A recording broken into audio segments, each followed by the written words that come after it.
Officially cannot start till 5:30, and it is that now, according to Verizon.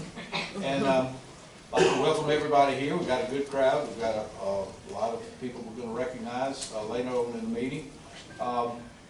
We do have a quorum present. Call the meeting to order. Let's see. First thing we've got is opening of the meeting with an invocation and pledge. Mr. Pippin. All right, if you'll rise. Father, we come to you tonight just praying for comfort and healing for two families that have cancer diagnoses, Lord. We just pray for your guidance and wisdom as we make decisions that are in the best interest of our students and our community. And this week, as we get ready to shine a light on slavery, Lord, help us with tools to end human trafficking. And in your name we pray. Amen. Amen. Pledge allegiance to the flag of the United States of America and to the republic for which it stands, one nation, under God, indivisible, with liberty and justice for all.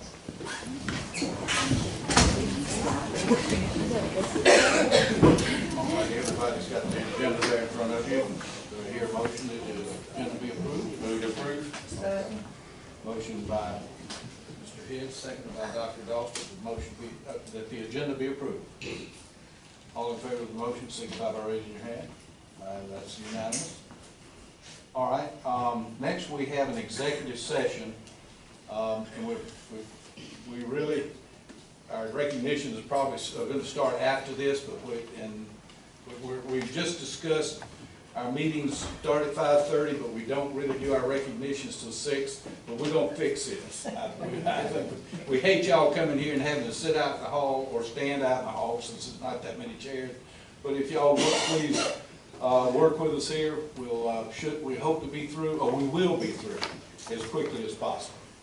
I'm going to go to executive session for personnel and safety issues. Personnel and safety issues. I didn't get to say that, but okay, you heard me say it.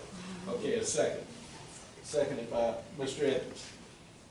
All right, all in favor of going into executive sessions for personnel and security and safety reasons, signify by raising your hand. Okay, that's unanimous. All right, if y'all please excuse us for a little while, we'll get you right back in. All in favor? Test. Okay, that's everybody. All right. Okay. Next on the agenda, we have a consent item. Yes, I do. We'll pull them up. Monroe's requesting a little lighter this month.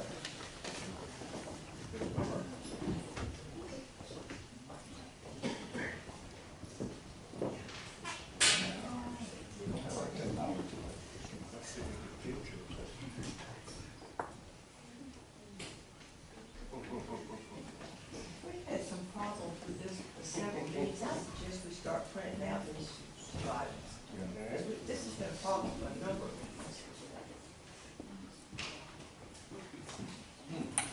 years. I'll tell you what they are. Okay. We can do that. There's not many. There's 4. Hubbard's is selling field day shirts for PE equipment. Monroe County Middle School FFA is selling magnets and bracelets for competition expenses. Middle School RQ Math is doing a Donor's Choose subscription to Scholastic Math Magazine. And Mary Person's Volleyball will be selling Yankee candles for general operating expenses and team items. So those are the things we have for What about field? field trips. We've had just one. HOSA is going to Atlanta on 3-4. They'll be coming back March 7th. That's just their HOSA state competition. So that's all we got. So those are the. I move we approve field trip request and fundraiser request. Okay. Collectively, the consent items. I'll second that. Okay. Second by Mr. Pippin. Any discussion? All in favor, signify by raising your hand. So those are approved. Okay. Unanimous. All right. Now we have student staff recognition. T.G. Scott. All right, we'll go ahead and get started with Dr. Bazemore. If He'll come in and we'll recognize his student staff and then we'll do service recognition.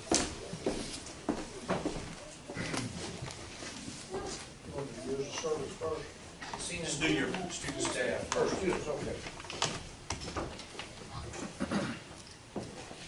Good evening, ladies and gentlemen, and thank you for being here this afternoon. We have like all the elementary schools, we have a robotics class, a robotics team rather, not a class, and they go to competition each year. And this year, they placed second in a regional competition in Macon, but won the Champions Award. And so that qualified them to go to Georgia Tech and compete at the state level. Mr. Taylor, Ms. Mitchell, where are you? Okay, right there.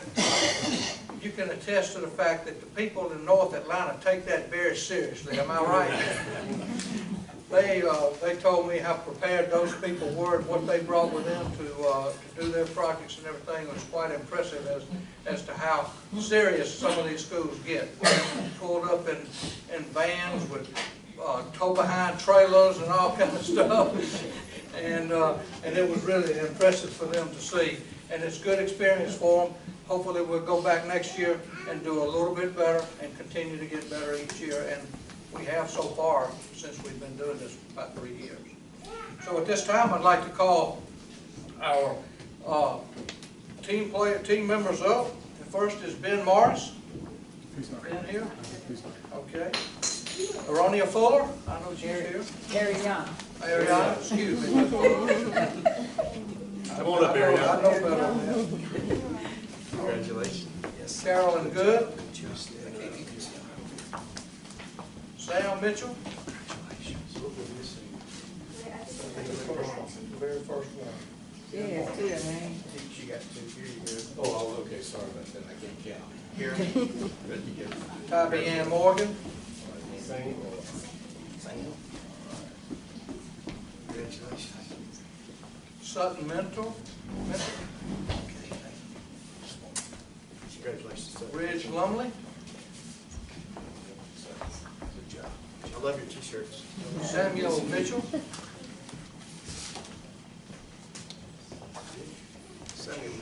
Aubrey Stickler. And then Ms. Mitchell, you and Mr. Taylor, if y'all will come forward.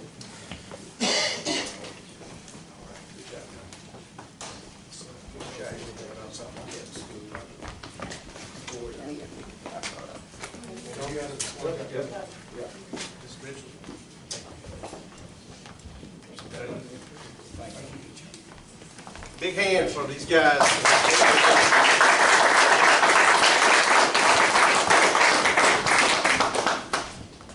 Ready?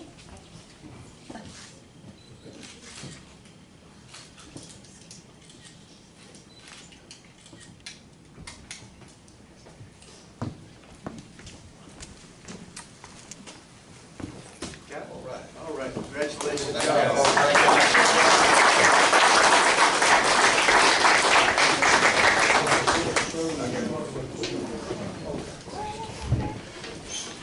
All right, service awards in Monroe County Schools are awarded to employees with continuous completed service to the system at 5-year increments.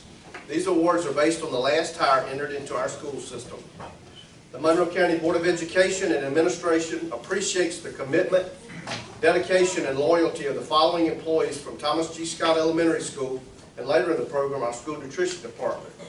Monroe County Schools recognizes the importance of quality service from quality employees to the overall success of the students in our school system.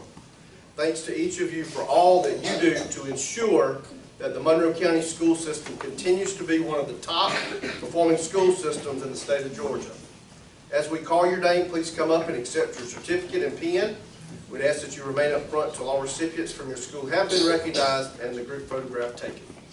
At this time, we're going to begin with our 5-year service awards. 5-year service, Portia Amist. Portia not here tonight? All right. 5 years of service, Tara Renfro. All right. 5 years of service, I know he's here, Tamarcus Taylor.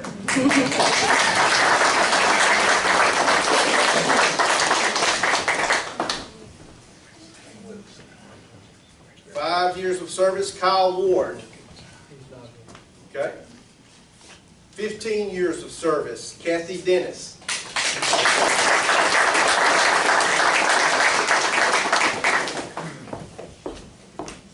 15 years of service, Judy LaPish.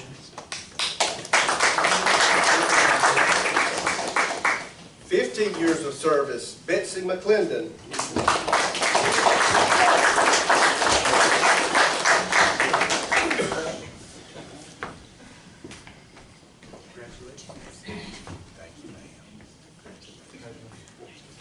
20 years of service, Maria Heyman.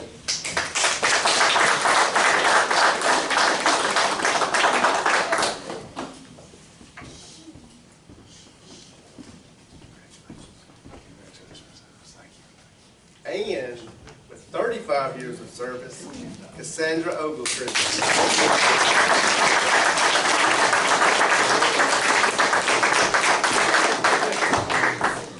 I think we need to point that out. Go ahead, Judge. She was taught by two of us up here a few years back. A long time ago. Still burning candles in the light.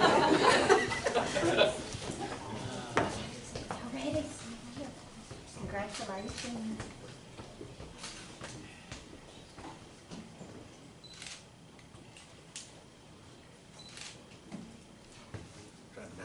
Got it. Big hand for Gigi Scott.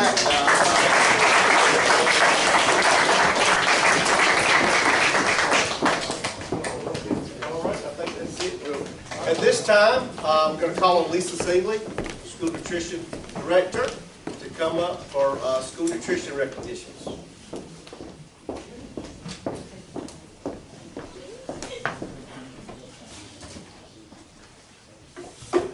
Enjoy the snacks if you're able to partake. That is not nutritionally sound for the school nutrition program. Well, thank y'all for being here tonight. This is a special night for me because my folks work so hard and I get to recognize them in front of the board, in front of you all. So I just want y'all to take a moment and I want you to imagine being a new employee in a managerial role, taking on not only a new staff, but a brand new software program. I bet you would say to yourself, what have I gotten myself into? Well, as you are trying to get your feet wet and learn your staff and their strengths, train in areas requiring improvement, organize the kitchen to be more efficient, deal with parents' questions and concerns, monitor charge balances, and start from scratch with a front of the house and back of the house computer software program, you receive notification that you are the chosen school for the administrative review audit from the Georgia Department of Education school nutrition program that occurs every 4 to 5 years. I think I would run it this time. I don't know about y'all. But not my Samuel Hubbard team, led by Miss Brandy Marks. You'll come up, please. This team, which also includes Deidre Griffin, who is not here tonight, Minnie Rawls, be joining us, and Miss Pauline Moore. Each has risen to the challenge and set the standards for success in preparation for the administrative review. They are a cohesive group giving their best and supporting their nutrition manager and striving for a perfect audit. I commend each of them for accepting this challenge with a positive attitude and desire to get it right. I want to recognize your efforts and celebrate you setting the standards for success.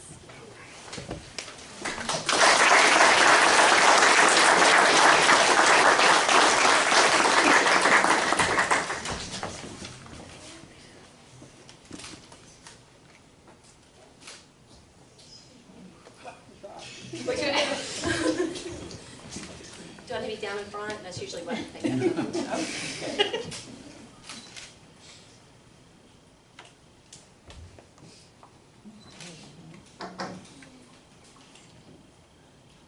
Good? Looking at me. Good.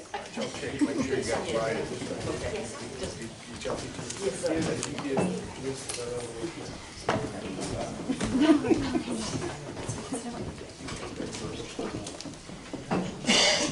All right, and for Years of service for school nutrition.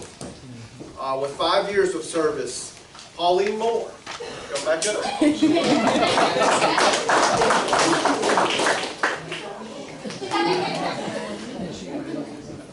Two's the charm. Once you start counting over. That's right. 10 years of service, Deidre Griffin. 10 years of service, Michelle Roberts. And 15 years of service, Celeste Shannon.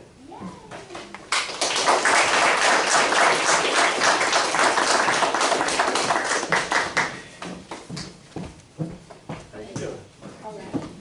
Congratulations. Yes.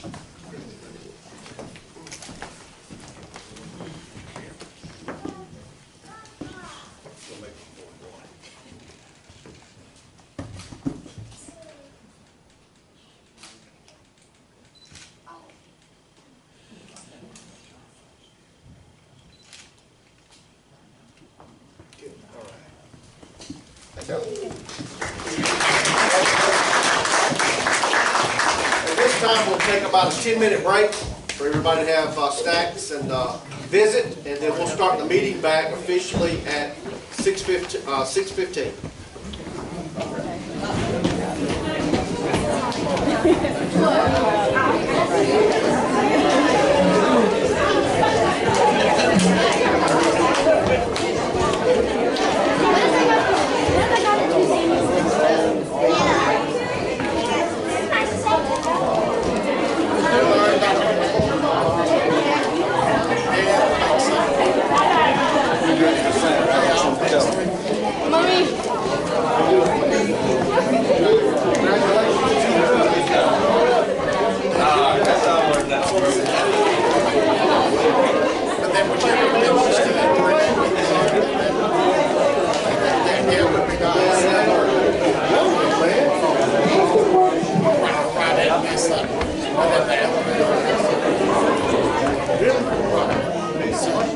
Monday holidays, so you're really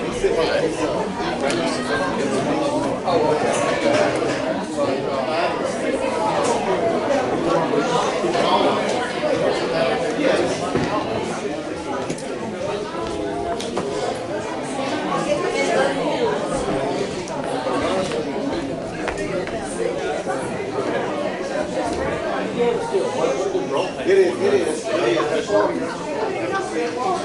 You're still cooking those good steaks.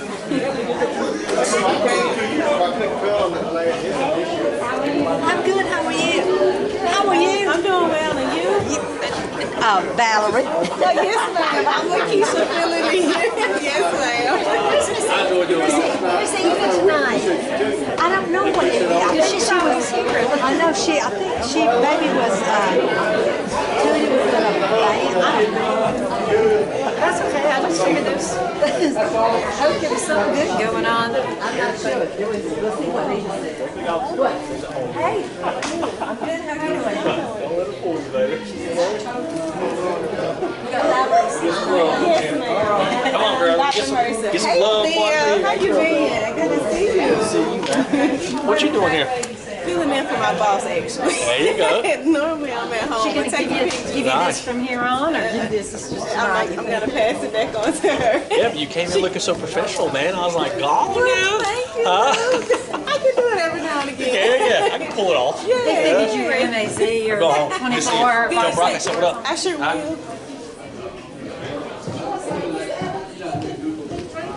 Hey, how you doing?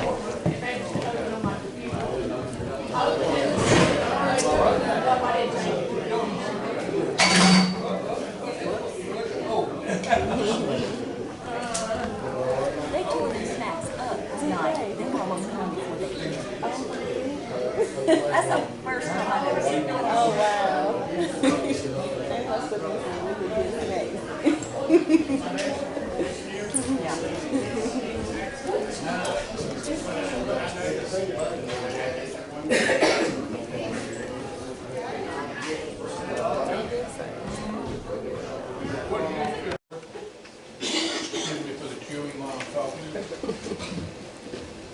All right, the next item is superintendent's update. A lot of times I like to keep the public as well as our board members up to date. I do that on Fridays a lot, but a lot of things have happened since Friday that I want to share with you, so I'm going to get right into it.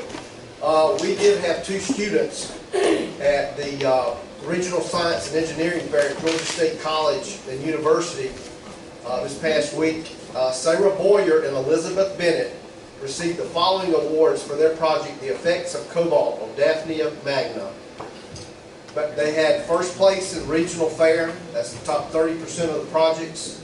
The Stockholm Junior Water Prize Award, NASA Earth System Science Project Award, the Genius Olympiad Award. Recipients have priority admission to the Rochester Institute of Technology Science Summer Program in Rochester, New York. Best in Show, that's top of the division. Invitation to Georgia Science and Engineering Fair at the University of Georgia, March 26th through 28th.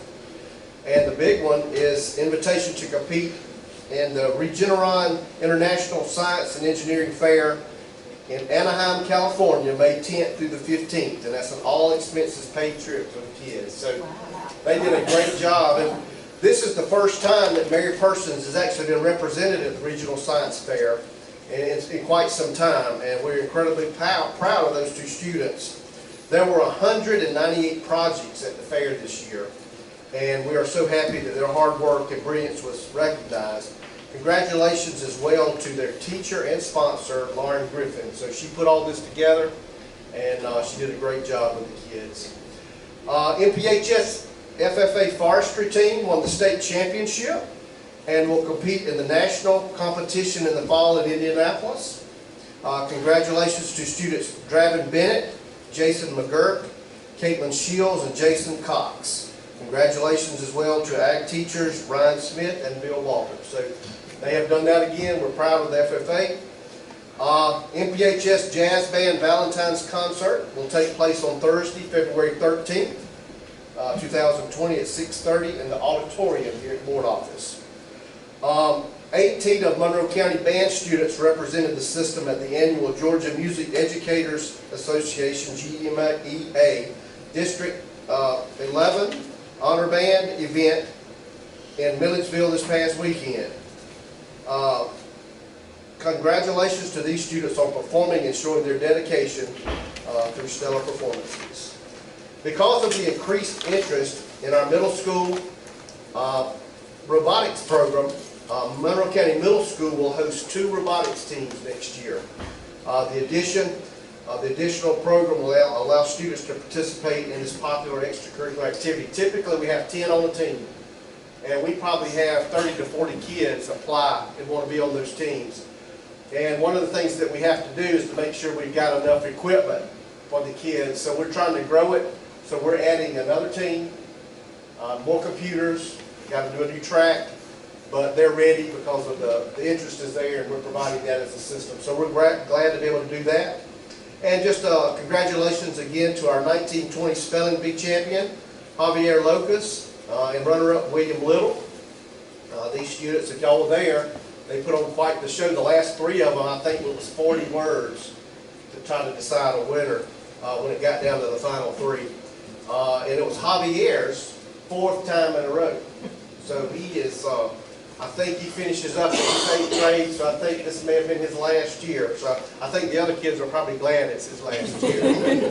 And so we're proud to be able to bring that to you. But those are just a few of the things that are going on. I do send out to the board members things that are happening weekly, and these things I'm glad to share because they mean a lot to what we do in administration and the board does to provide for the kids, and they're performing at a high level. So we're very proud of what our kids are doing. So with that, we'll move to the next item, which is MPHS credit structure. And we've got Ms. Tammy Marion, assistant principal from the high school here. And she's going to talk about some new things that we're looking at for the high school with the class of 2024. 2024. It'll be here before you know it. Good evening. Thank you for allowing me to speak tonight on a couple of initiatives going on at the high school. We're getting there. All right. That's what we were looking for. An hour ago. When we found it, it was great. Oh, okay. Okay? All right, we're ready, Tammy. All right, I want to begin tonight by talking about increasing unit requirements for graduation for our class of 2024 that is currently our 8th grade students at the middle school. If you'll go ahead and flip, and I'll take you back a little bit, just kind of give you a snapshot of what's been going on as far as credits goes from the state of Georgia. In 2008-2009, which is 12 years ago, the state board elected to add an additional credit onto graduation requirements for seniors, went from 22 to 23 units. They decided to add an extra science unit in math course for graduation. So that was 12 years ago. And 12 years ago, Mary Persons High School was operating on a 6-period day, which gave students 24 opportunities to get 23 credits. And the Board of Education during that year wanted to take it to 24 units for all students, so they have to have 4 in every core, ELA, math, science, and social studies. The state only required 3 social studies, but the board and Mary Persons High School felt like it was important to move economics from a 10th grade unit, half unit credit, to move it to the senior year because of the things that were taught in that unit, and the fact that seniors needed to know more about the economic piece, and they just understood and were able to apply it as they moved on from Mary Persons. So that year, the board approved 24 units for graduates of Mary Persons High School, with adding that extra social studies. Then 11 years ago, because of the move from the state and the fact that you had kids having to take 24 units and graduate and pass 24 units, and there was no room for any kind of error, they decided to go to a 7-period block, a 7-period day at the high school, which would afford the students an opportunity to do 28 units. And so they had to pick 24 out of 28.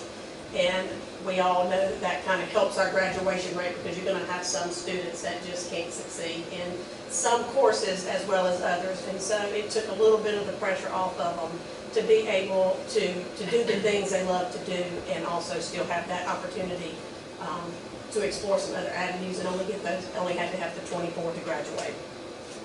So that was 11 years ago. So here we are in 2018-19, which is about a year and a half ago. Mary Persons High School moved to the 4x4 block schedule after about 18 months of looking into what is best for students and interviewing and talking and visiting some other schools. We really felt like the block schedule was the best thing to do for our students and for our faculty. And so we moved to a 4x4 block, which afforded us the opportunity to move to 32 opportunities to gain 24 units for the students. That means 4 in every core again: science, social studies, math, and science. And then health and PE, and then 15 elective units is what we give students now a chance to participate in, which is a great opportunity for most of our students, because it ups our CTAE, and it also gives them the opportunity to explore more types of CTAE instead of picking one pathway and having to stick to that one pathway early on. So in summary, we're asking to move from the 24 credits up to 26 credits to give the students a little more accountability, since they have 32 opportunities to take courses now. We're asking to move from the 24 units to 26 units, which will allow, hopefully, students to be able to gain more CTE pathway credits and be able. Tammy, I want to add, it's for CTAE, and it also allows more flexibility with fine arts. Yes, and absolutely. with weightlifting and things like that. There's kids that typically want to take those things throughout their career. That's right. They can continue to do them. And the other big piece is, if you got 32 and you only need 24, you do the math, a lot of our kids can be done in by the time they're through with 11th grade. So we felt like we needed to add some more rigor to that experience, because a lot of times our kids weren't on campus, and we need our kids on campus with us. So we knew we were going to get to this day. Right, right. But we didn't want to do it too fast. But Right. the time is kind of here, and it puts a little more onus on them to do well in courses too, because they only have to have 24, and then they basically got 8 that they can play with, so to speak. Right. And so, lots of good reasons to make this move, and so, I think right now, we just wanna, I don't know that we have to approve it tonight, because if we approve it as a policy, it can't go into effect yet, because Right. we've got what's on policy now, but we can add to that when we do our policy changes. And the reason that we wanted y'all to know about it, we've got to do our transition meetings with parents. And so we need to start getting that word out to 6 and to 8 moving forward, so that they're aware of what will be happening.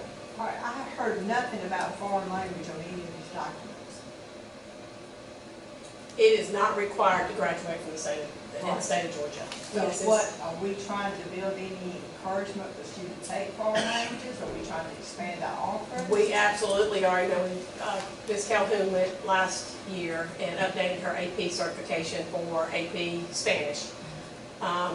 Right now, we're really in a crunch because with only having 3 Spanish teachers, and that's something we've also talked to Dr. Hickman about moving forward, because speaking of fine arts and speaking of band, it really is going to create some issues with students that want to do both band and fine arts. There's not going to be room for them to add in a foreign language during their school day once they get through up into their 10th, 11th, and 12th grade year.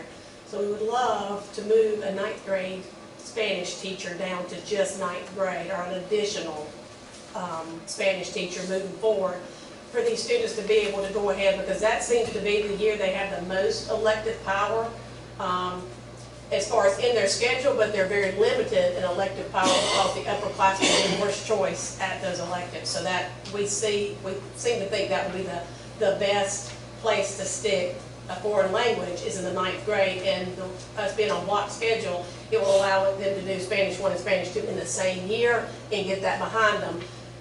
For those that want to do CTAE, or those that want to do, you know, band and chorus, or those that want to go into the AP Spanishes, there's just not been a whole lot of wiggle room for them to be exposed to those extra years I of just have a lot of Spanish. personal interest in that, because I Right. have a grandchild who moved to the system this year with a background of 6th grade and 7th grade Spanish, and could not take it in 8th grade, and now is worried that she was not going to be able to take it in 9th grade. And at this So- point, that's what I meant to say earlier.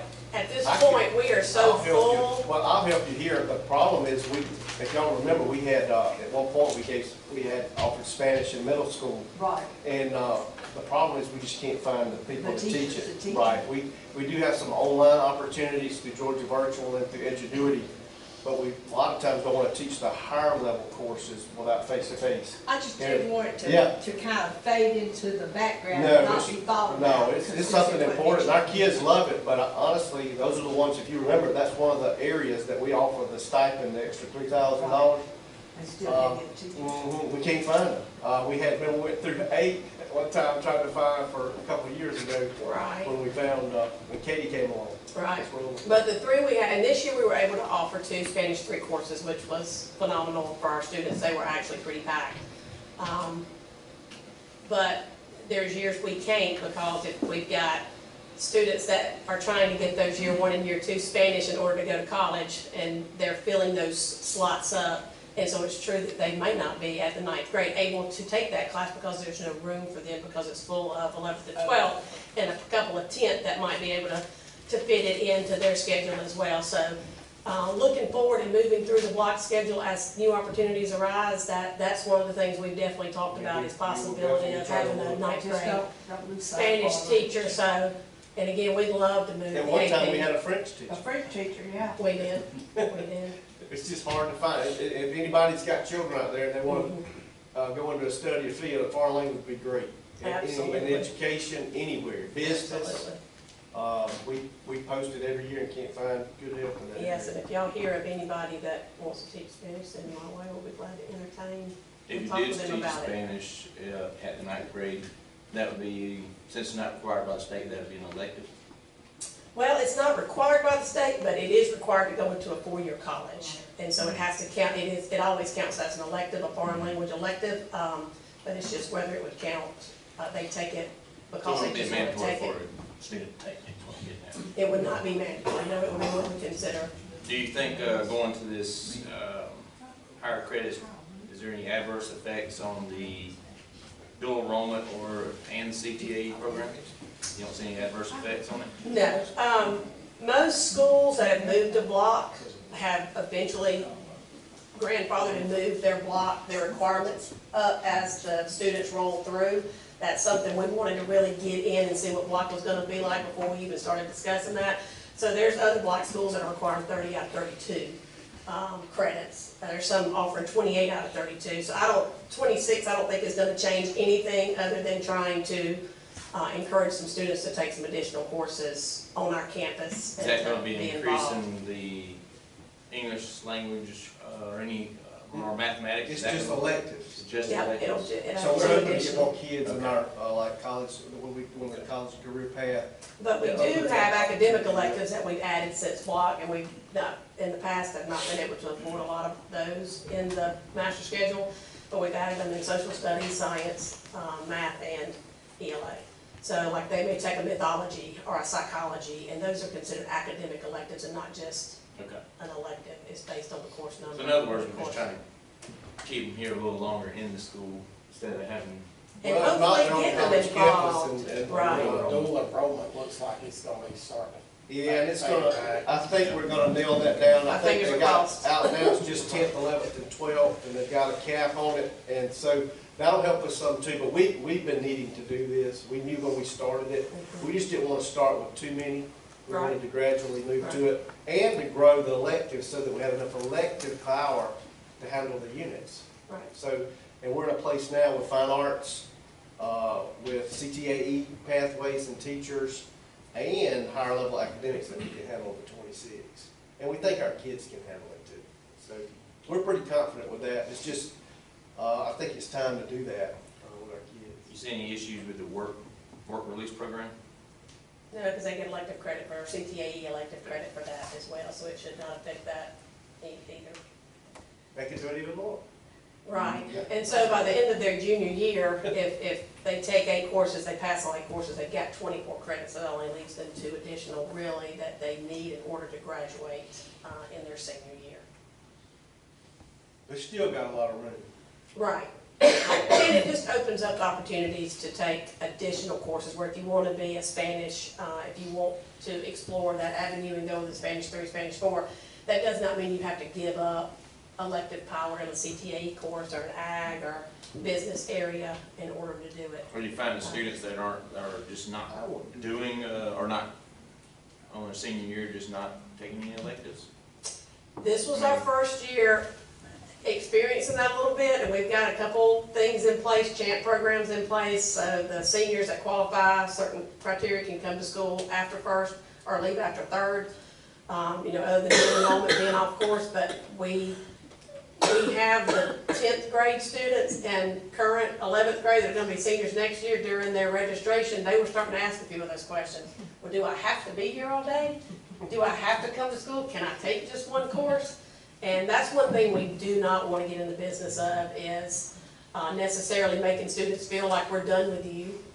Y'all need to go ahead and find something else to do. We want them to be on our campus. We want them to experience high And school. they're extracurriculars too, and we want. Right, and most of them have to be there after school, and so we've tried to work a few incentives, but, as we talked about earlier, it's going to become more of, an issue to handle and have some answers for as we move forward with students gaining more credits every year. Because most of our kids do take 8 classes and they pass 8 classes. I mean, we've just got a great school and great students, and so they do what they're supposed to do, and so that's the reason we think we need to increase, some. Do you have a number or percentage of students that are just deciding to stay out or do something different? Well, right. Like choosing to stay, we haven't allowed anybody yet. They think, we still have them, you gotta be here. Unless you qualify for champ, you gotta be with us. Or work-based learning. They know that there's ways that they do not have to be on campus all day long. But yes, those questions are coming quicker as they learn more about it, and we knew they were going to come, so that's why.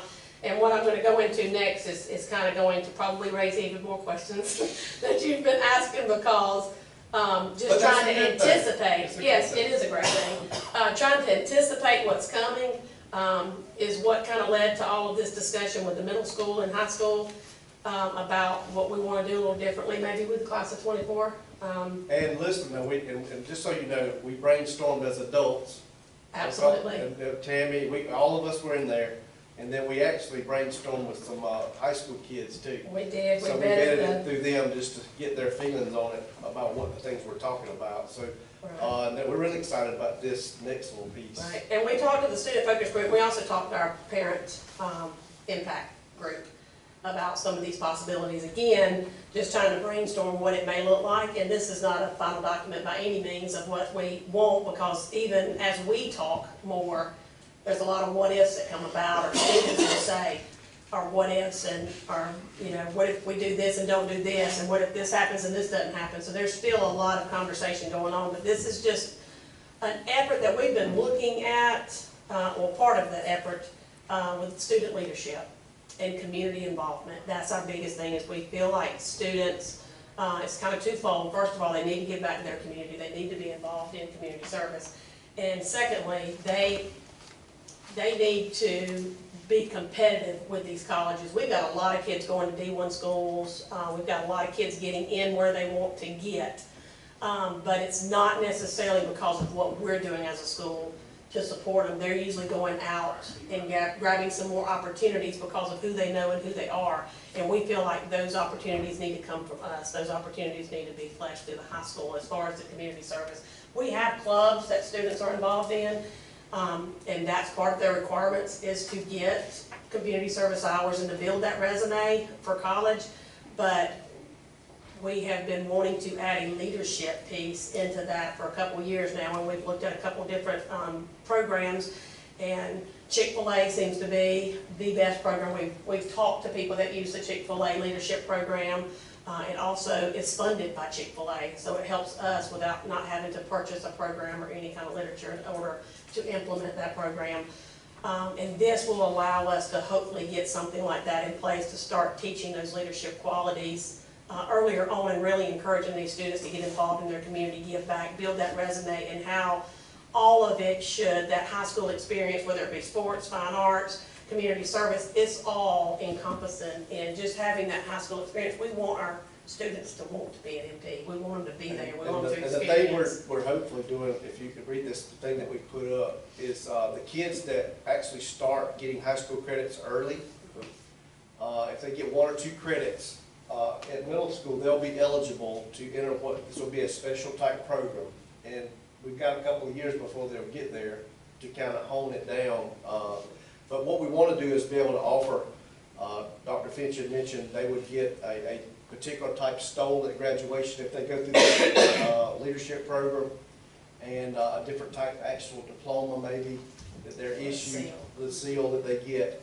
And 2 of the things we know, like junior year, if you look at there, it's community services involved during the junior year, and completion of a pathway, so that we make sure that they complete a pathway. And then the senior year is take a financial literacy course. We've heard a lot of that, that our kids might need. And that course involves, do what? They need that. Absolutely, and that's coming from our students. We've had students come back to us, and we talk to them and interview them, and you know, did we align what we need to do? Are we doing what we need to do for you in high school? And that was probably the biggest piece that they all speak about is, you know, economics gave us a budget project that kind of opened our eyes, but we wish we would have had more of this, which is buying a car, financing options, student loans. You know, Katie Rowland was a great witness to a lot of kids that said, you know, she thought going to college and playing softball and just, it sounded, she wanted to play, it sounded great. She went to Berry, all of a sudden, she wouldn't mind me sharing this because she's told several people this, but she went to Berry and walked away with a lot of student debt, and in 2 years transferred to the University of Georgia, which was cheaper, which is still very, very expensive.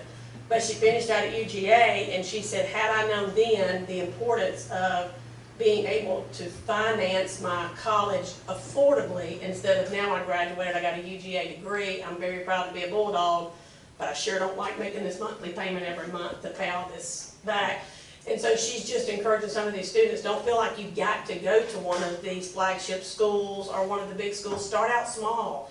go to a college that you can afford and you don't have to get so deep in debt, and then transfer and have that experience once you get into the core of what you want to do in life. And so just her sharing that story with other teachers and other students through different aspects, whether it be talking to a group of students that are in there because of a club, or she's just speaking to a student focus group, or what it may be. This is what, and that conversation came up because these other students were coming back going, I had no idea that I was gonna have to be paying this back, and the percentage rate and all of this. And so, in talking to schools that do something similar to this is a shining star for one of their schools, because they are, for their students, because they get to teach them about the financial literacy and adulthood curriculum. We don't know what we would call that. Everybody kind of calls it their own little thing, but we like to call it something like Champ Life. This is how to be a champ beyond high school, to be able to manage your money, to be able to know what you're getting into after college. And the buying experience and interest rates and all of that. And this is the, yes. You teach them how to balance a checkbook with 1040 Easy. That is in financial literacy and work-based learning. I mean, if they go through that, so, but again, we've got spots that it's, right, there's spots I get of employees people. that don't even know how to fill out a W-4, and they're grown people. Absolutely, absolutely. And so this is something not only As we with go through this. this, remember, this is kind of a work in progress, because Right. we've got some time. And are we doing surveys to kind of see what the students are, Yes, what we- they would like? I've heard a lot of people talk about like a driver's ed course, and, you know, sometimes that doesn't fit into an academic schedule, but if you've got all these. We actually have I'm glad you mentioned that. We actually have, we are piloting right now, at the Achievement Center, an online, next year, a driver's ed course, and if it works out fine, we're gonna probably do it with try to do it with all our kids at some point at the high school level.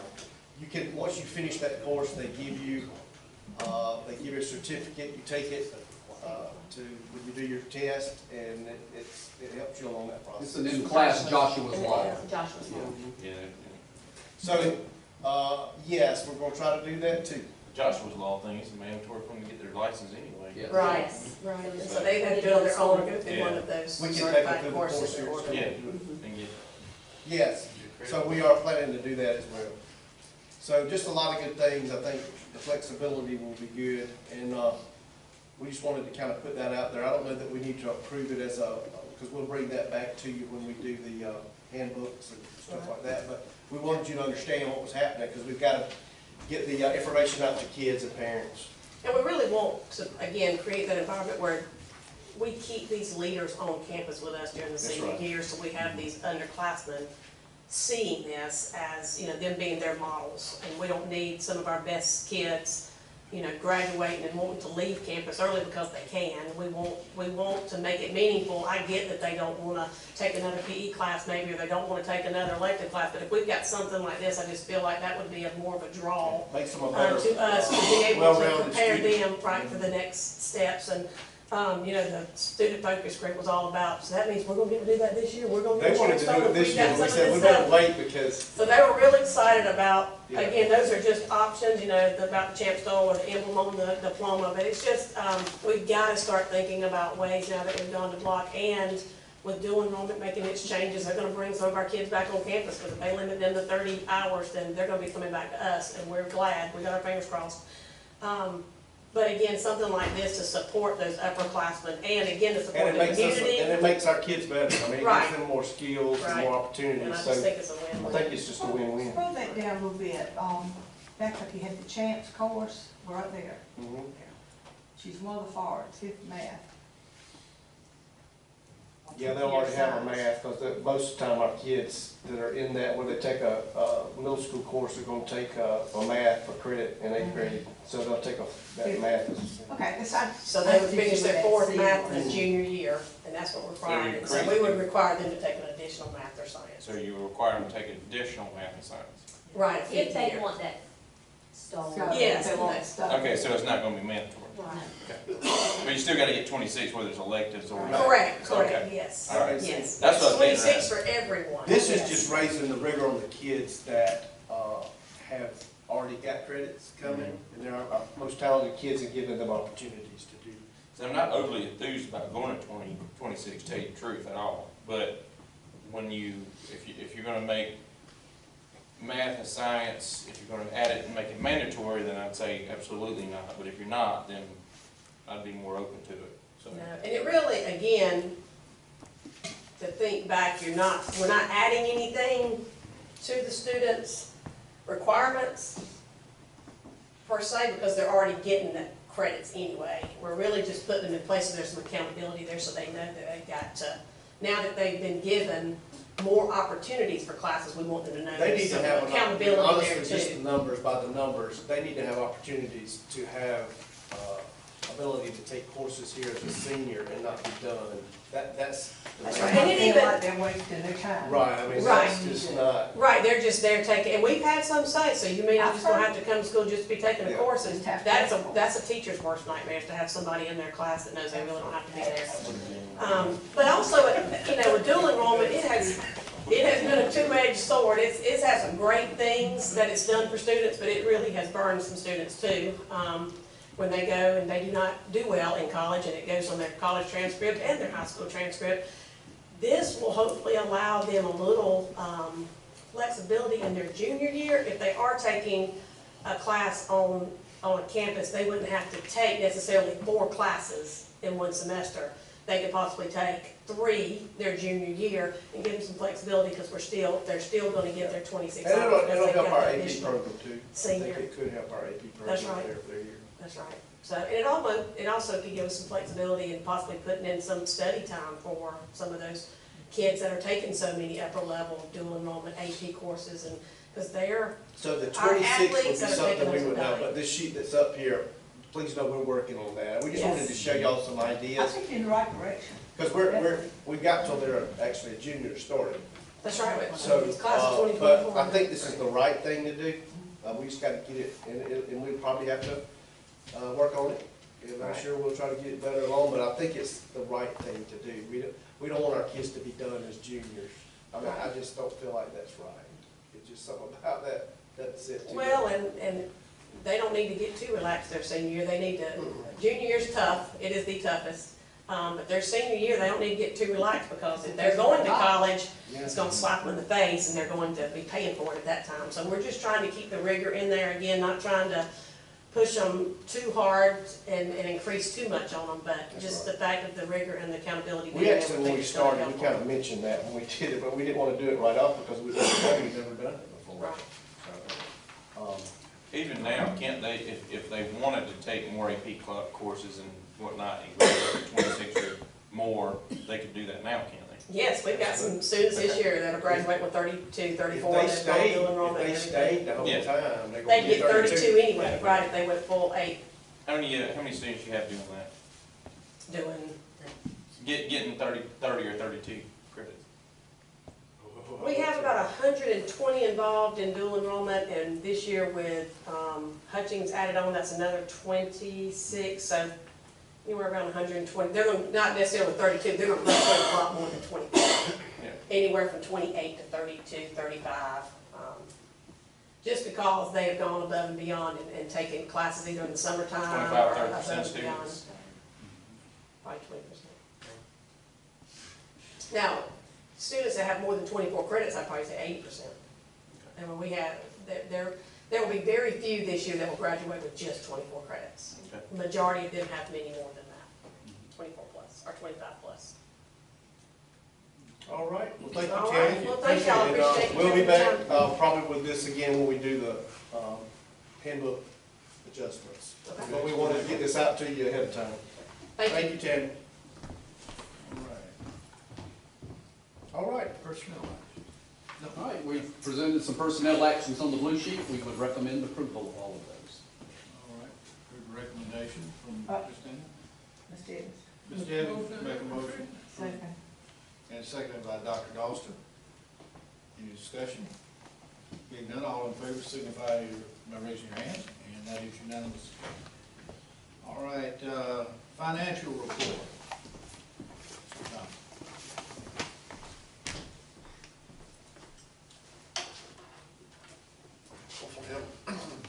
hopefully it'll come up.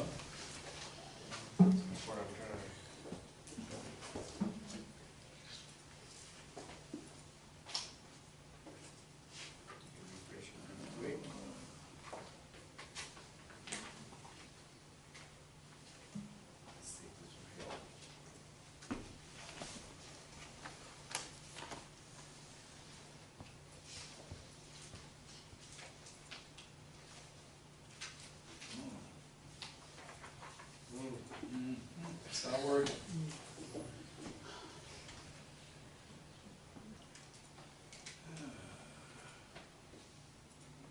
Well, while we're waiting, I'll keep trying. Basically, for the year, for our revenues, we're at 56.5%. And even Mr. Pippin said that when he first saw this, he was a little concerned. But last week, we received a check, or several checks from the tax commissioner totaling $6.7 million. And so that brings our local revenue as far as a percentage up to 95% for the year. In this month's report, it's only showing 66, but when you add that check from last week, it bumps up to 95%, and our total revenue up to 72%, which is, if you look at last year's numbers, that's ahead of last year's percentages.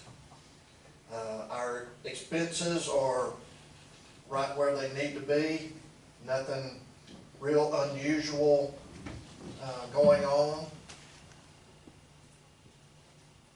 If you scroll down, I included the capital projects. Our SPLOST revenue is still coming in very strong.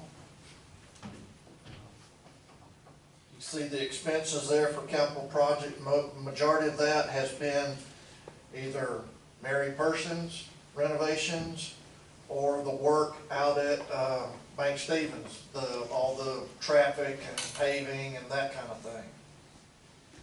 And then the last one I included was our federal funds, which that's our school nutrition and our like Title I, Title VI, those funds.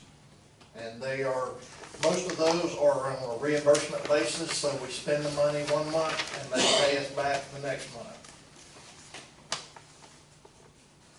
Okay, that's really all I have. Any questions for Chris on any of the documents? Thank you. All right. All right, policy review. All right, if y'all remember, part of the work that we had asked for us to work on as a board was looking at our policies and trying to update them. I think one of the things we were concerned about when we pull up the policies is having the dates of like 70s and 80s when these policies were developed. It doesn't mean anything's wrong with the policies, but they need to be reviewed or show that it's been reviewed by the board. I did a little background work this week, and I called GSBA and talked to Sandy Van Eggs, who's over, does Assembly. She actually does the policy work in here.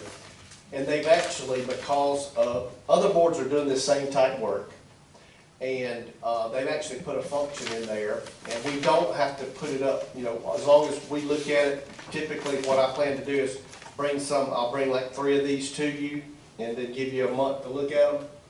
And then if we're good with them, then we can basically just ratify them, and they have a way to do that through Assembly now.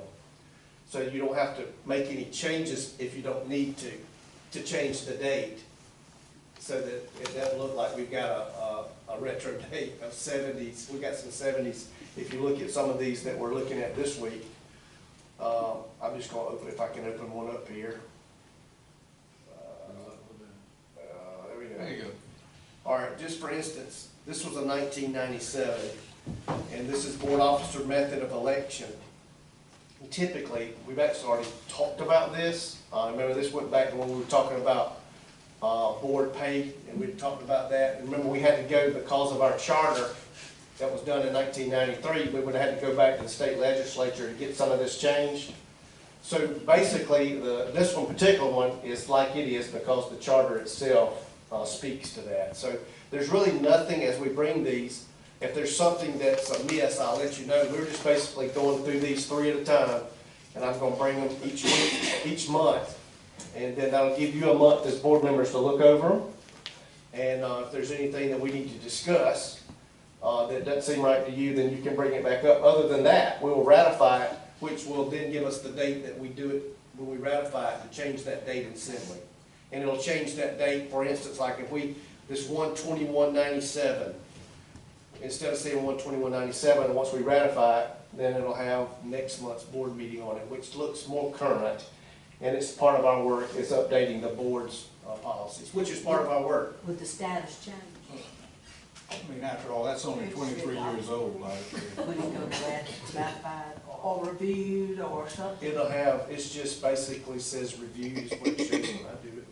Okay. Where are you looking at? Oh, adopted on the right-hand side. Yeah, it'll still be adopted. It just means that we looked at it and kind of reviewed it as a board and changing the But date. somewhere in there will say reviewed, so. Yeah. Yeah, I'll know it because it shows us, for the administrator, it shows us draft. I've got it in draft form now, and that gives you a month to kind of look through it. But I just want you to be aware of what we're doing and why we're doing it, because y'all said in our GSBA self-assessment, we need to do it. All right, so the next one I got, and these are the first 3 under board operations. I just pulled them down. This speaks to the officers of the Monroe County Board of Education shall be a chairman and vice chair. The superintendent shall serve as executive secretary of the board and as the administrative officer of Monroe County. This one's also in the charter, so I mean, it aligns with the charter. And then finally, the other one is basically our purpose and objective.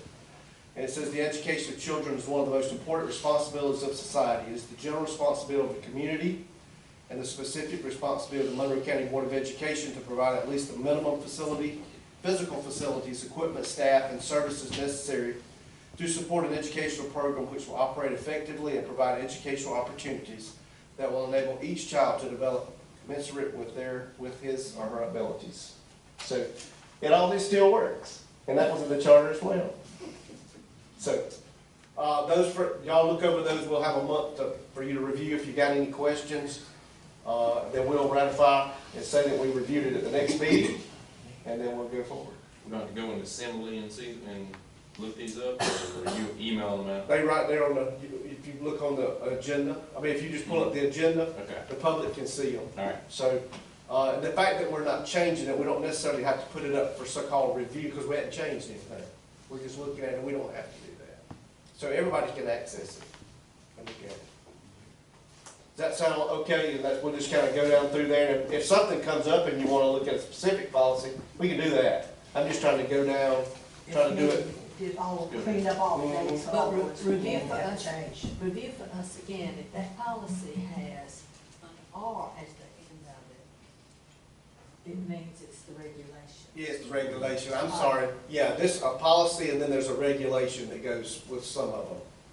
Not every one, so when we pull them up, then we only deal with the policy, we don't deal with the regulation. Typically, the regulation is how you go about implementing the policy. Okay? All right. Monroe County Middle School Construction Manager Selection. All right, got a handout for you, and I will summarize it, and then we've got some experts here that can answer questions, if you have any. We've been talking for quite a while about the need and the plan to. I handed 3 over here and then 2 and 2. We got it? Okay. We've been talking for a long time about the need to add some classroom space and expand the cafeteria at Monroe County Middle School as we went back to combining schools.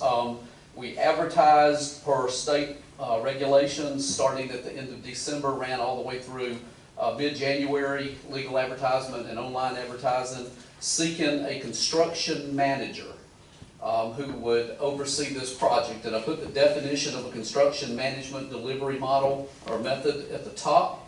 I will tell you in the 4th line down, that should say guaranteed maximum price instead of process. We found out that our architect, Bob Day, is an excellent proofreader, And he caught something that I missed and Roger missed, so that should say guaranteed maximum price, GMP. So, as we asked for proposals, or requests for qualifications is actually what it's called, we had 5 firms that submitted proposals by the deadline of January 23rd. We heard from McDonald Construction of Idalia, Meja Construction of Peachtree City, Parrish Construction of Perry, Piedmont Construction of Macon, and Sheridan Construction of Macon. 2 of those firms we have done some recent business with, Meja and Sheridan. Mr. Onstott, Mr. Day, Mike Parker from SP Design, our architect and engineering firm. Dr. Hickman and myself met, opened and reviewed all of the proposals, and used a scoring rubric that was included in the request for proposals. So each one of these knew how they were going to be graded by receiving a copy of the scoring rubric. And we walked through the proposal. The rubric looks at 7 areas: experience of the company, the project team that they propose, pre-construction and construction management team that would be on site, the local participation plan, our role and the role of subcontractors in our immediate area, references, financial strength of the company, and then fee and general conditions. This project is going to include work that's going to take place around students on campus, staff on campus, and a lot of traffic that will be coming in and out of campus. School will be going on the majority of the time of this project. So that was a major area for us to focus on, and something that was weighted on the rubric because safety, not interrupting school, making provisions for all of those things, and that takes a lot of pre-planning. As we individually and collectively graded the proposals, each one showed strengths, but in the end, when everything was graded, one firm rose to the top for us. Parrish Construction is by far one of the top 3, if not the largest K-12 school contractor in the state of Georgia. It has access in the Macon market and in our local market to qualified subcontractors, but because they do work throughout the state, they also have access to subcontractors throughout Georgia if there aren't good, adequate contractors here. Plus, we could see by their proposal that they had done a lot of pre-work. And on the back of your handout is actually a page where they showed us their plan for how they were going to keep our students and staff safe and the visitors to our campus safe. So they have already laid out how trucks are going to come in and out, where the materials are going to be, where the fence and where construction entrance will be, and separated from the students and bus entrance and things like that. So a lot of work went into that. In terms of the percentage cost for management, and basically what we're looking at is these firms proposed a percentage of the total project, which is $3.75 million. And one proposal was very low, and that gave us some concern because it was abnormally low. Parrish actually came out right in the middle, 3rd, but it was only 1/10 of a point different from the 2nd one. And so, you graded the fees on their own, and then you graded the pre-planning and the construction and the financial wealth of the company and things like that. So, rather than just read this document to you, we gave you some comments that took place during the scoring rubric and some things that we noticed in the proposal. And we have excellent reference letters from some neighboring counties. They just finished the high school in Lamar County and have done multiple renovations in Butts County. I want to stop and see if you have any questions for me, but more likely for Roger, Bob, and Mike in the back, if you have any questions that you'd like to ask about the process or what might happen from here. Process, and it was Parrish just rose to the top. It was pretty, from the presentation that they gave us was pretty much that.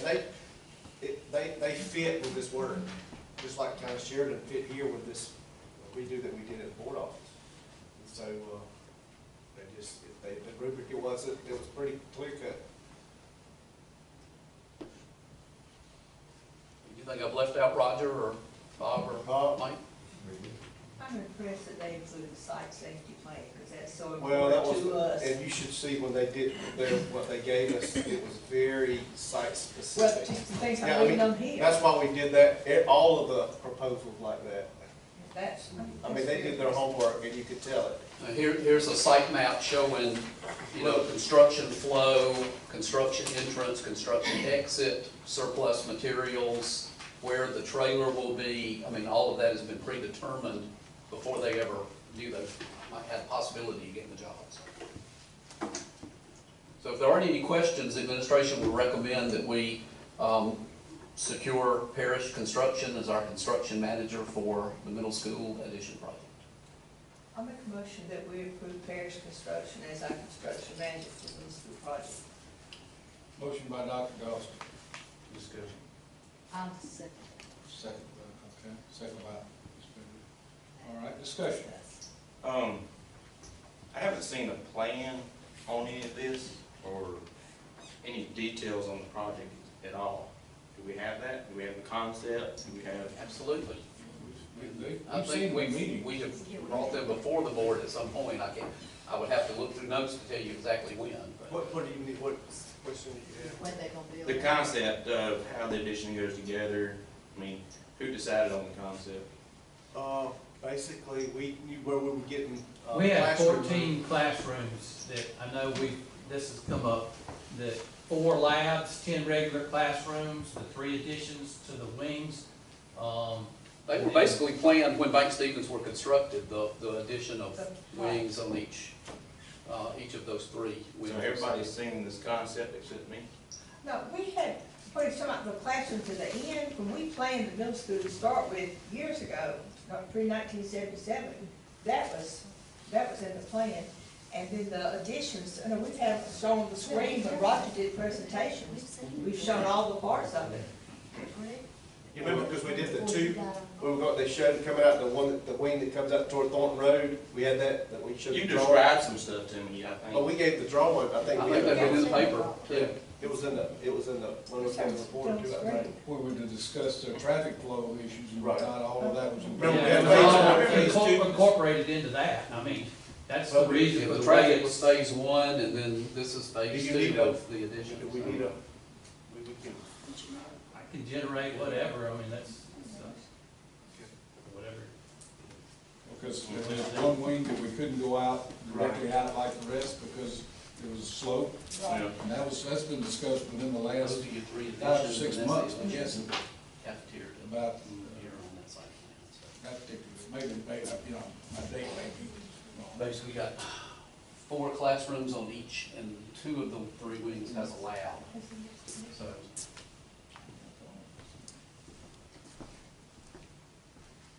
I remember the drive that we were talking about doing, but I don't recall the details. I don't recall seeing any details on the additions, but, you know, as far as when maybe I'm just looking for construction plans maybe, kind of way it looks and maybe an elevation plan or something like that, but I haven't seen any of that. And you said that's the 3rd bid, the middle bid that we chose. Did we see any of the bids? No more than. They did.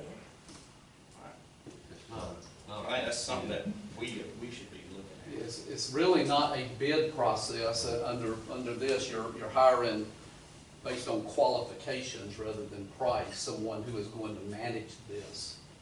And so again, you're talking about just a percentage of the cost of the project for the management of it, so. And so all of the qualifications together, and the price is one of the things that comes into play, but you've got actually gotten much heavier weighted things in there. To do our fiduciary duty, you know, looking at costs and things, that's what we're supposed to be over. So when you present something that I don't see any bids or anything on, and no elevation plan, I mean, that's what I'm kind of looking for. That's what our decision is to look at and approve. We use this concept of the construction manager for, I'm trying to think back, probably a dozen years. We went away from the low bid process. I'm not saying go with the low bid at all. Okay. You know, I'm never, personally me, I'd never use a low bid. I'm fine with it, it's just not having enough information is my problem.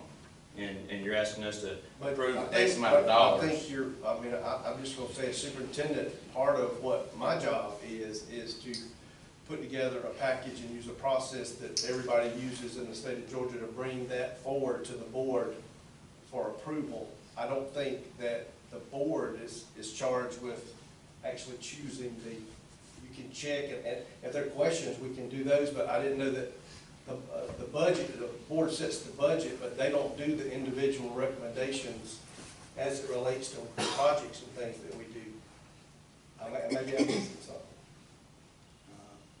We approve or disapprove. Right, I mean, Administration. yeah, I mean, we can either, now, if there's information that we need to do based on the proposal that we brought, that's why we've got Bob and Mike here, that we can try to provide that information for you. Bob, you want to speak to that, what the concern is? As far as the plans go, we certainly have the plans that we can show you and you can see, what's being done. That's not a problem. I don't think we have it tonight, but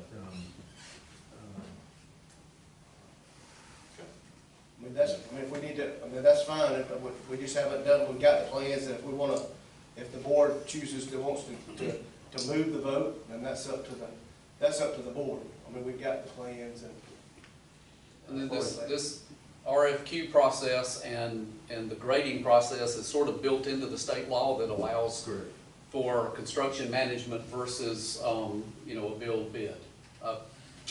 Plan, build, bid, I think was the old term for it. yeah, the way the law is laid out, you're not selecting based on a price. You are hiring a consultant like you hire the architect. And so It's really a professional service that we are hiring, or we are contracting with. Because we're bound, we're using a lot of money, and then we're trying to making sure that the taxpayers get their just due for the money that we're gonna put into that middle school. And that's why we do the process. The overall budget is still the same. Yeah. 375. The fees, they're part of that budget. Right. Just kind of a related question. If we were to approve this position tonight, when would work actually begin? Nothing until summer. So pre-work may start in Not May. pre-work to make it ready. Yeah, you might see some movement out there in May, so we hit the ground running as soon as school is closed. Right. That way they get an opportunity to go through and look at the plans, to come up with VE alternatives if there are any. All those kind of things that can save us money down the road. Down the road. That's the reason for going the construction manager way, because they can help us offset these costs. And they have a chance to go through the design elements that are built in there and see what can we take advantage of cost-wise and efficiency-wise to make it more productive for us. And that's a big portion of what Parrish brings to the table is that design, that pre-construction group. That's what they're going through, and they'll study all those items that will be in our interest. So we're basically looking at the firm that fits, just like when we did this building. We looked at several different contractors. We felt like at this time to do this type of work, Sheridan had a great reputation in doing this particular line for Parrish, with the biggest concern being students on site. The fact that they're the largest, they do probably more construction with kids on site than any other construction company in the state. And just their stellar reputation overall. So the fact that what we're trying to do is we're trying to get that person or that group on site now to start taking advantage so that come the first of summer, we can hit the ground running. And that's basically what we're asking for the approval of. Does the board need to see, do we want to, we can provide what? We can provide Yeah. any number of Let me address one concern about the cost of the issue. The advantage of the construction management process is it's an open book process. You get to be, as the owner, involved in the actual bidding of the packages. After they go through with us in our office and evaluate, verify budget, verify the best options available for the type of structure, the way to do it, the safety concerns, then they have packages they put together, maybe 35 to 40 packages on this job. And they do it in such a manner that if we want to get the smaller subcontractors in this area involved, then they'll pull out, say, the sidewalks and put that in a package. Because you may be able to get a smaller concrete finisher that can bid that part as opposed to being able to do it all. So it's an advantage to that local, smaller contractor. But you're sitting at the table when they're taking these bids, so you get to see them. It's not like design bid build, you get one price and that's it. You don't know who the sub is or how it got there. And that's usually you get the low bid situation. So that's one of the bigger advantages of the construction management process. You see all that. You do have some fiduciary involvement through your administration sitting at the table with that contractor. So I understand your question, I understand your concern, and that was part of the process in advising going that way. That's the advantage we have with other clients, and it has worked out extremely well in the last few years. So does that help you answer any of the questions? Some, it's just, you know, as a board, we're over the money. So when I don't have you're asking me to approve X amount of dollars on something I haven't seen, like an elevation plan, and you've got, you said you had how many bids, or how many people bids? An elevation plan, that's what I'm coming back to. That's what they've done. They've gone through and they reviewed, that's where they set the budget number at $3.75 million, okay? So that's what they've done. They've gone through, they've looked at these parts, and they're giving just basically, this is what they think is a close number to what it's going to cost to build that building, okay? And that's what the guys do for a living. So they take that number, and we're going to, and all we're doing with the construction management part is putting a percentage to that number, okay? That's their estimate of what they think it's going to cost to build this building, okay? I mean, it really, that's it. And then there's another layer of general conditions and what's the pre-construction costs. So you got three elements that are involved, and basically you're taking their numbers based on that $3.75 million excuse me, dollar plan or budget, and saying, well, where do we stack up? And that's really where it's at. So this doesn't cost us anything? Ma'am? This does not cost us any extra than. It's embedded in the total budget. It's in It's the. embedded in the total estimate. So. That's where that guaranteed maximum price comes in. That's not my question. All right, Chairman, we got have a motion, motion and we have a second, we've had discussion, I call for question. All right, after discussion, all in favor of approving Alpash Construction, as the motion stated for our construction management for the Max Stevens Middle School, signify by raising your hand. Okay, that's 5 in favor, all opposed? Abstain. 1 abstain. Okay? All right. Thank you. We will keep you updated on progress as this gets rolling. So. All right. And next, Ms. Elder? Yes. Summer instructional schedule, real briefly, just going to show y'all, I hope I can pull it up, the summer schedule, just what's going to be happening this summer. It's right around the corner. Yeah, I know it's February, but we already are making plans for our instruction that will be going on this summer. As you can tell, in May, at the end of May, after graduation, we will start our credit repair program at Mary Parsons High School. Then we'll following that, we're actually working alongside those days. We have the middle school summer remediation and the retest for the Georgia milestones in middle school and elementary school. Then summer school will begin for Mary Parsons High School the first week of June and will run through middle of July. And then we'll also host a 3-week surge camp that will focus on literacy, math, and STEM instruction at Hubbard Elementary School for rising 2nd through 5th graders, and we'll probably share more information to everyone about that special program in the next month or so. Then also we wanted to let you know about some events that will be happening in July. We'll have our system leadership team meeting that we hold annually as we make plans for our improvement plan and work on some action steps as a system leadership team. Then of course we hold our annual TIP program, our teacher and paraprofessional induction. We already have that date set for July 20th through 22nd. It will be held at T.G. Scott Elementary, so make sure you Mark your calendars for that, because we would like everyone to attend the breakfast that we hold on day one. Then we'll actually have some training for new teachers. Best practices will follow TIP, pre-planning, July 28th through 31st, and convocation will be July 28th and the first day of school, Monday, August the 3rd.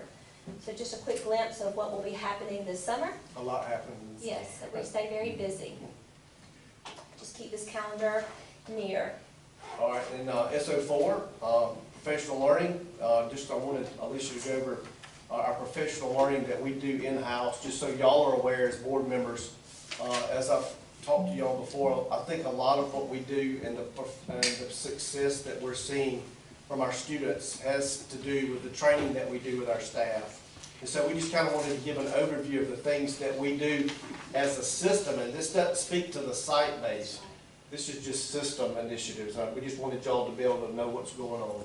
So we're going to take you through a timeline of the professional learning that occurs throughout this school year, and even some events that will be happening soon.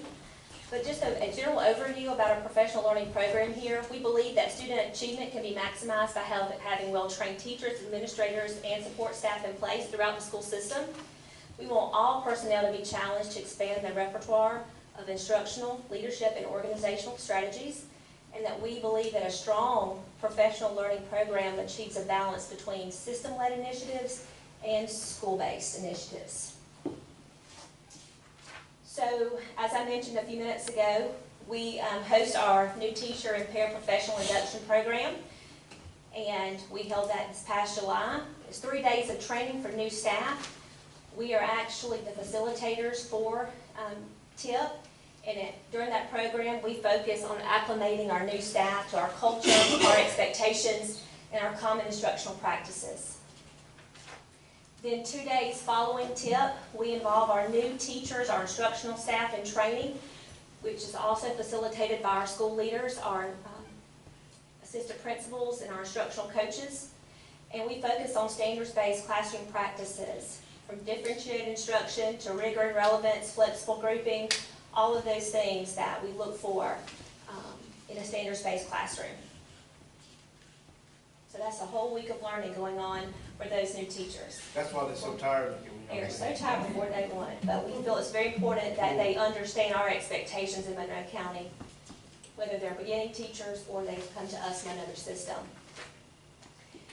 And so some of those practices that we teach in best practice class, we invite some of those teachers back, whether they're in year 2 or the next year, or that year, on some training. One of the trainings that we started this year was our literacy training. What we realized, some staff who are new to our district, we wanted to make sure they had a common understanding about how we teach literacy in Monroe County.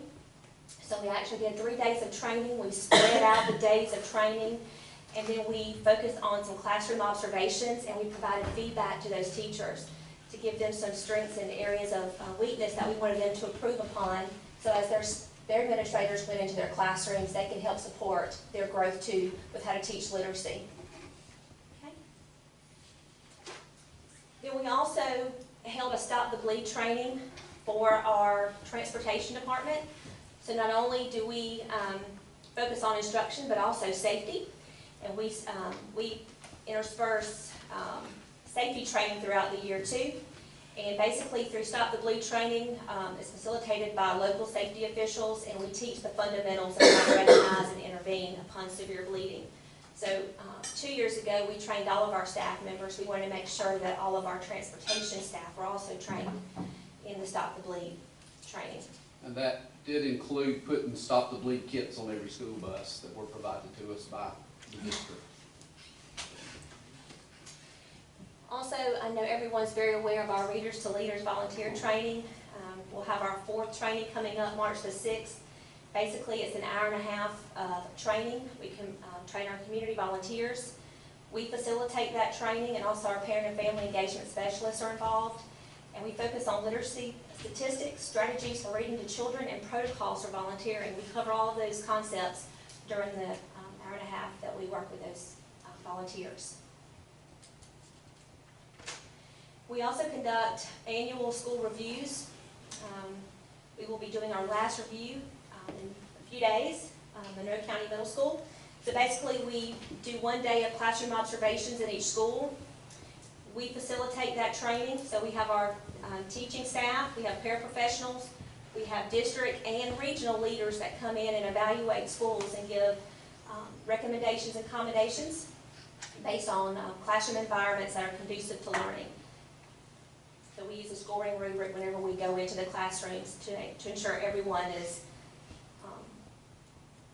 following those protocols. And this will also help prepare us for our upcoming cognitive review, which is our advanced ed, which will happen next year. So this data will help us prepare for that review. Then we also, every year, we also give assessment for learning and for selected individuals. Usually it's between 10 to 12 individuals that go through this training. So basically it's like the next step beyond best practices. And we focus on how to use classroom assessment protocols and how to use that data and turn it into targeted instruction. Y'all should recognize this one. We also want to invest in our board members. We make sure that we provide our board members with training 3 times a year for a total of 12 hours. And we facilitate that training as well as any regional leaders, whether it's RESA or surrounding superintendents that come in and train, or agencies. And those are some of the things that we focused on so far: school safety, health and nutrition, school finance, school board governance, PBIS, recruitment and retention. We'll discuss that in April, as well as budgeting. Okay. Back in December, whenever we had our in-service day, we've been through this as a board. Second mile service training. Adam Pugh from the Rock Ranch facilitated that training. It was a half a day, and it was focused on customer service for some of our clerical staff members. We also held a second mile service training for our nutrition staff. So they were also included on another session. All right. For PBIS, we held a day of training for school teams back during our planning day in December to make sure they were up to date on their team-based planning and problem-solving frameworks. We also put something new together this year for our pre-K teachers. We hosted a series of hourly sessions during their planning time to give them some strategies for how to address some challenging student behavior sometimes that we see in pre-K, because this is their first year in school. So we actually took the state model and we rolled that out to our pre-K teachers.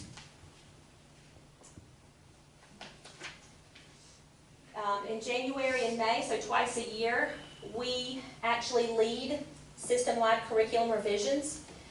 So we want to make sure that we spend time revising our current instructional units, looking at our instructional calendars, and making sure that our assessments align to our standards that we implement in Georgia. So everyone is involved in our school system, from the board office to the school leaders to the teachers. So we're all involved in some type of revision process. I'm over pre-K, and Dr. Hickman works with science. Miss Marion works with social studies. So we're all a part of that process. Also, this year we have been embarking on a challenge through GLISI, the Georgia Leadership Institute for School Improvement. We have a team of, there's 11 of us who have been attending GLISI to receive some strategies on ways to address school improvement challenges through real-life teams. And we will be actually going back to Stone Mountain at the end of this month to conclude our training. And I'm sure maybe we can invite those team members up here so we can share some of the things that we've learned and some of the action research that we're bringing back. Then we also have mental health training that will be on our in-service day in March. We know that we need to focus on mental health first aid, Brain 101, and Trauma 101. Those are the 3 trainings that the state has been really pushing for school systems to involve their teaching staff with, or their counselors and leaders. So we'll be actually involved with that on March the 13th. And then mindset certification. This is an annual training that we have to provide our our parapros, sometimes our bus drivers, and our teachers and administrators, we have to make sure that they understand how to help manage students who have aggressive behaviors. And basically, we have to make sure we're following federal and state mandates with regard to how we restrain children, because there is a law with that. So it's 2 days of training, and it's after the end of the school year that we're involved in our teams with. And so that will be coming up soon. So that's our professional learning timeline. So you can see what all we have going on in our school system to make sure our teachers have tools in their toolbox so that they'll be Just successful. to kind of give y'all A wonderful, comprehensive set of trainings for all your staff. One question, about the third one back, you were talking about the mental health training and this and that. Yes. Do y'all talk anything about suicide? Yes, ma'am, that's part of it. So in that training, the youth mental health first aid, you're actually trained in Identifying signs. signs of kids, okay. And then you have to take a test and you get certification. Okay. So the warning signs and risk And factors. that might be something we'd come back and do with the board at some point. I think it'd be good. Yeah, just that may be something we Maybe can one of our do. training sessions Because that's for becoming next such a year. huge thing, that all professionals that, that deal with children have to address. And the And impact, so parents too, because we had our mothers just, Yeah. just this week. the Brain 101 class, I have not taken it yet. I want to take that. But basically, it focuses on the impact on brain development after a child has been through a traumatic experience. So it shows you how the brain's affected and how it can impact a child in school. So it's really That sounds good. informative. So I'll get some more information and we can look at next year's scheduling. Yeah, that'd be great. Wonderful, wonderful Yep. variety. We just wanted y'all to see what's going on, and that doesn't even count what's going on. A lot of times, the high schools participate in it, but they have their own stuff for their own people doing, because every employee has their own improvement plan, and they got a professional learning plan, so they're doing even more at site. So we just want you to see that we're doing a lot to try to train our folks to do. And that's true for each site, each of the Mhm. schools is doing their own. Yes. So we have plenty of things. Lots going on. All But right, that thank has you, to Ms. Elder. energize your personnel. I mean, they may complain about having to go to another training, but I think the overall picture, they realize at some point that they are getting some of the tools they need that they were lacking before. They're always very complimentary of our facilitators. Mr. Beats, Yes, sir. is that good? It's a good thing? Well, I'm in the teacher leader program right now through RESA. The reason. It's almost It's intense. like taking a graduate class. I'm sure. The work that's done, a lot of it is very relevant to what I'm doing in class, and I'm being department chair, but it's intense. But it's helpful. Yeah, oh, absolutely. We're just trying to increase our capacity, because if you think about it, if kids are changing and the constant is us as employees, and we got to make that commitment to get better, and that's how our kids can get better. So I've got to be the lead learner, and everybody else needs to do that same thing, because in order to provide our kids with better opportunities, we've got to know more, we've got to be able to provide them more. We So want to make that's a sure we big stay deal. ahead of the curve. Right. Especially when you get 53, you got to stay ahead of the As curve. long as learning is relevant, and That's that's, right. that's the important That's piece, that they do a great job of, is keeping the learning. It's not just to say we did this training, or we Every one just of these pay, it's titles very is something relevant, right? that was very relevant to see that Very showing something through. we put in place. I'm gonna take that, I'll take that, I'm gonna put my experience through that, good. All right, thank you, Ms. Elder, great job. Next to last thing we have is GSBA delegate and alternate appointments. We've got our summer GSBA conference. Typically, we have to have a delegate and alternate go to represent the board. The delegate actually votes during that process. It takes, Stuart, what, about an hour? About an hour. They go through all the different provision things that they bring forward. And then the alternate would be, there in case something they needed to fill in, I guess. And you can be in there, I think, to hear what's going on as well with the positions. 6 and 7. June's, Alicia, you got the dates on GSBA right off? Yes. Give me 1 second. It was a little different because Eva had a problem with it. It's the Fifth and 5th. sixth. Yes, ma'am. 5th and 6th.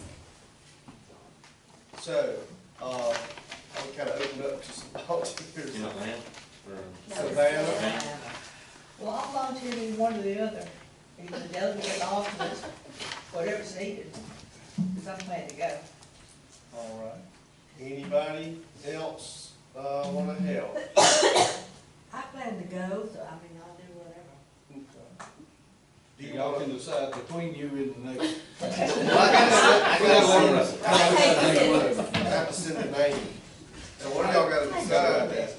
Let them arm wrestle real quick. Yes, You want that arm wrestle? Does anybody wanna make a recommendation, I mean, to Judy, or, I mean, we just have to send a name.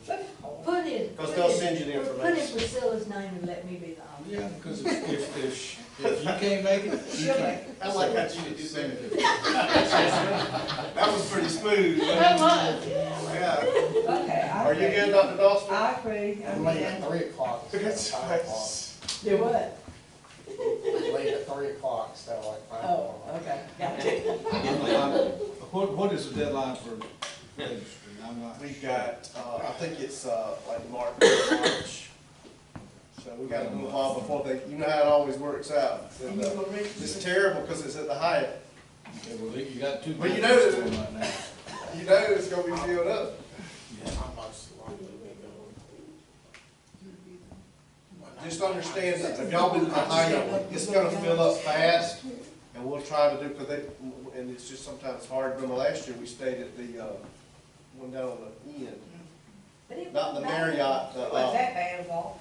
it wasn't. It wasn't bad. So, It'd be nicer to be at a Ridgeon Hotel. yeah, it is, but it's, But it fills up so quick, and typically it's GSSA and GSBA.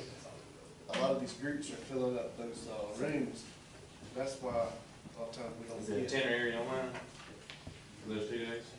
Yes, Okay. yes, like Yeah, an it is. agenda, yeah, it should be already. go ahead and see if I can get some rooms. Freestyle chance. We can't, they don't open them up till they have like a, webinar. That's the thing about it, we can't do it ahead of time. And so they turn you loose on one morning, and it's fine to get in, so that's why it's so crazy. It's kind of like getting James Taylor tickets. That didn't work out too good for me. All right, we need to, you want to make a recommendation for that? Well, I guess general consensus is all board members okay with Dr. Dawson as delegate and Ms. Pettigrew as alternate. Hearing no objection, I guess we can say general consensus there. And we'll get your name in, and Dr. Dawson, they'll send you the information in the mail about the things you'll be voting on. Thank you. All right, reminders, Jackson, you want to All right, go over those real quick? I will. It's gonna be like this through the end of May, so just, hold on, and it's busy. And what I put on the reminders is not everything, because we don't cover the sports events and things like that, you got those scheduled. But Thursday, Valentine's Jazz Band Concert, Miles Benson has put that together, and it's gonna be in the auditorium here. But there's 3 different groups that will be doing some Valentine music that night. Monday is holiday for President's Day. Thursday and Friday of the following week, Monroe County Middle School does Once Upon a Mattress in the Fine Arts Center. That's their spring musical. 24th, the bands from high school and middle school will do their band concert for the pre-LGP competition. The 29th, something brand new, the Fine Arts Center is going to host Hello Yellow and the Forsyth Art Show being combined into one event. That'll be all day on Saturday. We're going to fill up, the chamber's going to fill up the parking lot with food trucks. They'll be painting cars. We'll have the art show on the inside that may include some visiting artists from around the community and maybe some surrounding communities. And then March 2nd through the 6th, I put this down, this applies to 3 of you qualifying for Board District 2, 4, and 6. So that is the week of qualifying. Thursday, March the 3rd, will be the reception for Youth Art Month in the Fine Arts Center, and that art show will stay up all month. Thursday the 5th, the choir, the Mary Persons Chorus is going to do their concert for pre-LGP. Tuesday, March the 10th is our next board meeting, and then Friday the 13th is the Forsythia kickoff concert with David Phelps in the Fine Arts Center.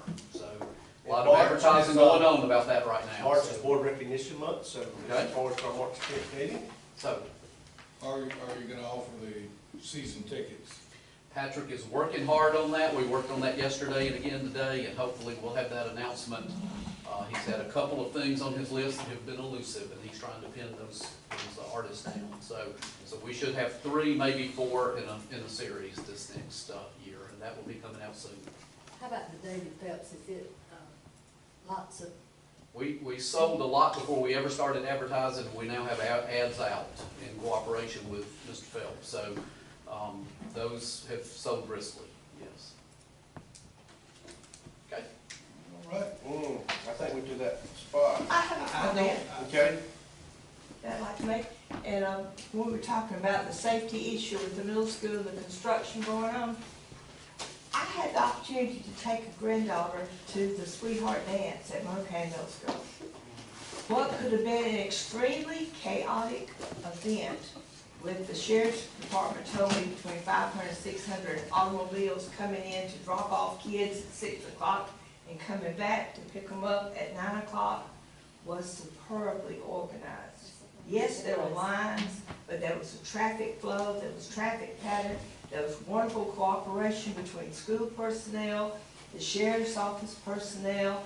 Everything went so smoothly, and I just think that Dr. Yarber and his staff and whoever else planned that, I know nothing about what went on inside the cafeteria, but I know outside the cafeteria, I, as a grandparent, felt very comfortable with the safety issues and the. We will and surely let him know. They work students hard. and adults, they worked very I'll tell you hard. this, I was principal at middle school for quite a while, and they could never talk me into the Valentine's Day. But that was my first. So they talked him into it, and they do a great job. That was my And the first kids experience. absolutely love it. They love it, and he should be commended, and whoever in his staff and the cooperation with the sheriff's department that works with it, they do great. We'll give him that information. Thank you. Well, I don't know if we My can partner, my friend here, so Stuart, let's together, let's make a motion to adjourn. Okay, and this, you're a proxy adjourned. We're Stuart and I are proxy and adjourn. All right, do we have a second? We got a second. We got a second. All right, all in favor of adjourning, signify by raising your hand. That is definitely